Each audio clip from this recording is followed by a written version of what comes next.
தமிழ் சினிமாவில் என்றைக்கும் இளமையாக காணப்படும் நடிகை என கொண்டாடப்படுபவர் தான் 80களில் கலக்கிய நடிகை நதியா.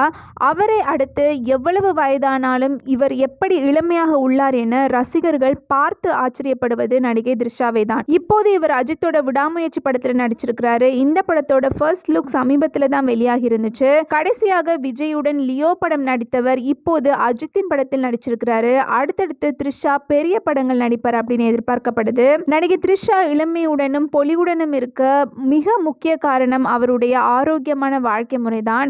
டயட்ல தினமும் ஊட்டச்சத்து மிக்க உணவுகளை எடுத்துக்கொள்வதில் மிகுந்த கவனம் செலுத்துவாராம். ஜங்க் ஃபுட் உணவுகளை முற்றிலுமாக தவிர்த்து விடுவாராம். தினமும் காலை கிரீன் டீ, விட்டமின் சி அதிகமுள்ள லெமன், ஆரஞ்சு போன்ற சிட்ரஸ் பழங்களை டயட்டில் அதிகம் சேர்த்துக் கொள்வாராம். சருமத்தை இளமை குறையாமல் பொலிவுடன் வைத்திருக்க தினமும் அதிக அளவிலான தண்ணீர் குடிப்பது தான் சிறந்தது அப்படின்னு கூறுறாங்க த்ரிஷா. தினமும் 7 மணி முதல் 8 மணி நேரம் தூக்கத்திற்கு முக்கியத்துவம் கொடுப்பாராம். சரும ஆரோக்கியத்திற்கு கேடு விளைவிக்கும் சர்க்கரையை எந்த ஒரு உணவிலும் எடுத்துக்கொள்ளாமல் முற்றிலுமாக தவிர்த்து விடுவாராம்.